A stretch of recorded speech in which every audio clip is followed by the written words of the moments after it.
মুচমুচে চিলার সাথে বিনির তরফ থেকে good morning and welcome to Binita's little corner of the internet with back to back black coffee and lunch. এই phone scroll করতে করতে ঘুমিয়ে পড়ার ট্যালেন্টটা না আজও মাতাজির কাছ থেকে আমি রপ্ত করতে পারলাম না। এমন ট্যালেন্ট কার আছে জানিও তো। ইদানিং আমাকে জিজ্ঞেস করার বদলে সবাই ভ্লগ থেকেই আমার ব্যাপারে সব জেনে যায়। তো তাদের জন্য এটা দেখো, শর্টস পরা আছে, জিম গিয়ে যেন শুনতে না হয় প্যান্ট কোথায় প্যান্ট কোথায়। আজ বিনিকে একটু বেশি এনার্জেটিক আর ফানি লাগছে না কেন?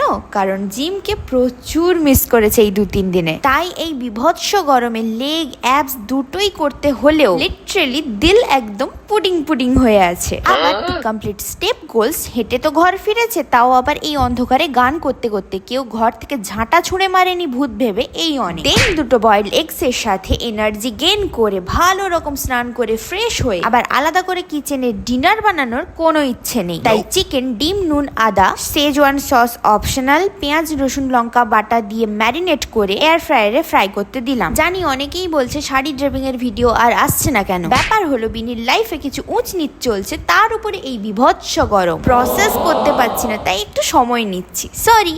চলো দিনটা শেষ করলাম ভাত, নুন, গোলমরিচ মাখানো দই, যেটা এই গরমে শরীর, পেট, মন তিনটেই ঠান্ডা করবে। সাথে সেই ফ্রাইড চিকেন আর সবজি মাখা ছিল, যেটার ভিডিও নিতে ভুলে গিয়েছি।